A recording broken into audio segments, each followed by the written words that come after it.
चीज़ें भी पता लगेगी और जो चीज़ है वो तो लोगों के सामने है और इसमें कौन सी दो राय है।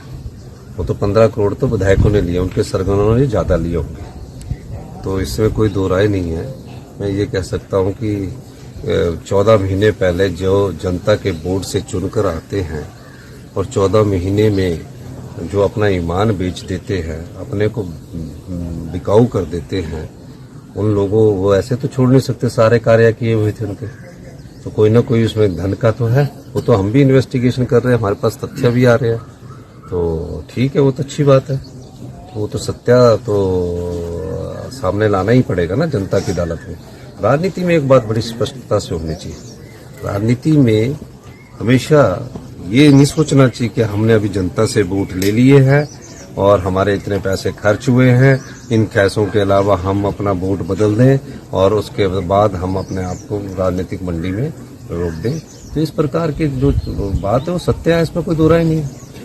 मैं ये जानता हूं कि ये लोकतंत्र को कमजोर करने की कोशिश है। जो लोग जनता के वोट पर चुनकर आते हैं और जनता के वोट के चुनने के बाद नोट के दम पर विधायकी से इस्तीफा देते हैं, वो क्यों देते हैं?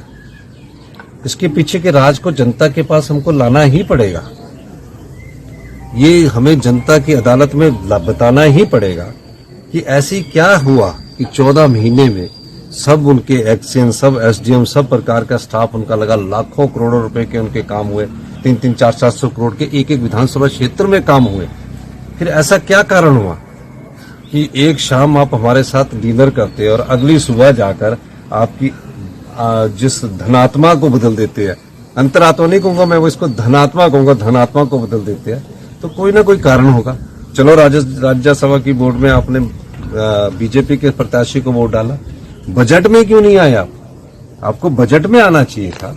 बजट जनता से जुड़े हुए था, लोगों के लिए था। जब 70 साल से ऊपर के बुजुर्ग को हम फ्री मेडिकल फैसिलिटीज दे रहे हैं, मनरेगा में जो हमारी बहनें या भाई काम करते हैं उनकी 60 रुपए ऐतिहासिक वृद्धि की, किसान को गाय का हिंदुस्तान का पहला हिमाचल प्रदेश राज्य बना, जहां गाय के दूध पर 45 रुपए प्रति किलो के हिसाब से हमने मिनिमम सपोर्ट प्राइस दिया, भैंस के दूध का हमने 55 रुपए सपोर्ट प्राइस दिया।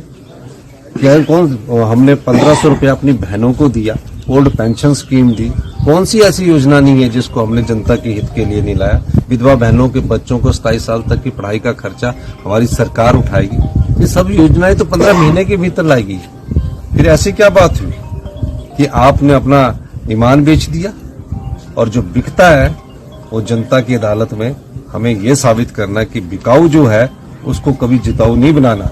जो बिकेगा वो निश्चित रूप से मैं कह सकता हूं कि आने वाले समय में जनता की भावनाओं को ठेस पहुंचाएगा। जयराम जी को जो सत्ता की भूख है ना, जो सत्ता की भूख है वो बहुत ज्यादा लग गई है। इसलिए जयराम ठाकुर जी को लगता कि किसी न किसी तरह से जनता ने तो नकार दिए, नोट के दम से जैसे और प्रदेशों में कुर्सी हथियाने की कोशिश हो रही है, उस ढंग से वो भी कोशिश कर रहे हैं। कल दिल्ली में हमारी पहले कोऑर्डिनेशन की मीटिंग है और उसके बाद हमारे स्क्रीनिंग की मीटिंग है।